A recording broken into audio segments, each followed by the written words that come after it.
Bachelors రాగి సంగటి mutton bones పులుసు చేసుకోవాలంటే చాలా ఈజీగా ఈరోజు చెప్తాను.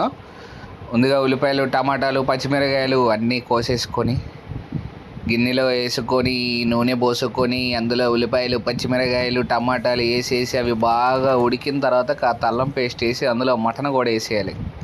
మటన్ బోన్స్ కూడా వేసేసి అందులో కొద్దిగా కారం, కొంచెం స్పైసీ కావాలంటే కొంచెం ఎక్కువ కారం వేసుకోండి, కొంచెం పసుపు, కొంచెం సాల్ట్, పులుసు కాబట్టి సాల్ట్ కొంచెం ఎక్కువ వేసుకోండి.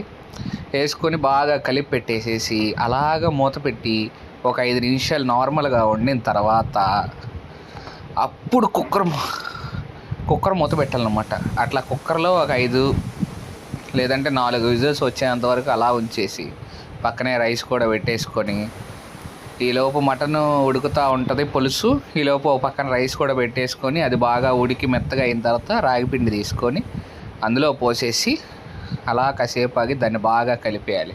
కలిపేసిన తర్వాత చాలా గట్టిగా అవుతుంది. గట్టిగా అయిన తర్వాత దాన్ని తీసుకొని ఉండలాగా చేసుకొని ఆ రాగి ముద్దల పైన నెయ్యి వేసుకొని ఆ మటన్ పులుసు పోసుకొని తింటే ఉంటుంది. ముద్దకు ఒక ముక్క పెట్టుకొని తింటే ఆ టేస్ట్ వర్ణనాతీతం అనమాట. ఎంత బాగుంటుందంటే పరలోకం అంచులు దాకా వెళ్ళొస్తాం అనమాట. అంటే అక్కడికన్నా ఇంకా చివరికి వెళ్ళి పడిపోతారులే, అక్కడ నుంచి వెనక్కి వచ్చేయండి.